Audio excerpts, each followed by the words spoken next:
Mən bir şey də demək istəyirəm, bir-iki dənə məsləhət vermək istəyirəm.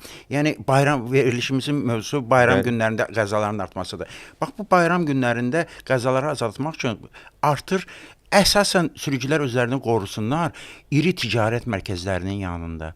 Məsəl üçün Nə baş verir orada? Orada nə baş verir? Orada insanlar lap xaotik keçirlər. Məsəl üçün Dəmiryol vağzal tərəfində ticarət mərkəzləri var, adını çəkmirəm. Ondan başqa Nərimanov rayonunda var. Mən orada görürəm, hər gün görürəm ki, insanlar adi yol ayrıclarında məsəl üçün baxırsan qırmızıya gözləyirlər, keçirlər, amma məhz ticarət mərkəzinin qabağında onlar pis keçirlər. Səbəbini izah eləyim.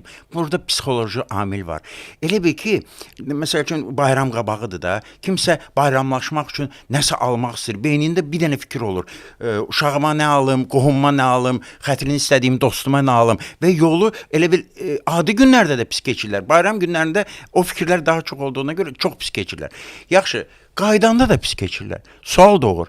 Daha getdi aldı da, niyə pis keçirlər? Biz nə üçün? Mən deyim sizə. Belə bir şey var. Shopping xəstəliyi adlanır. Böyük ticarət mərkəzlərinə girəndə insan onu da alım, bunu da alım, onu da alım, çıxanda başqa dərd çıxır. İndi gələn aya qədər necə dolanım? Axı hər şeyi xərclədim, yenə də pis keçirlər. Yəni mən demək istəyirəm ki, girənlərdən də qorusunlar sürücülər, çıxanlardan da qorusunlar. Belə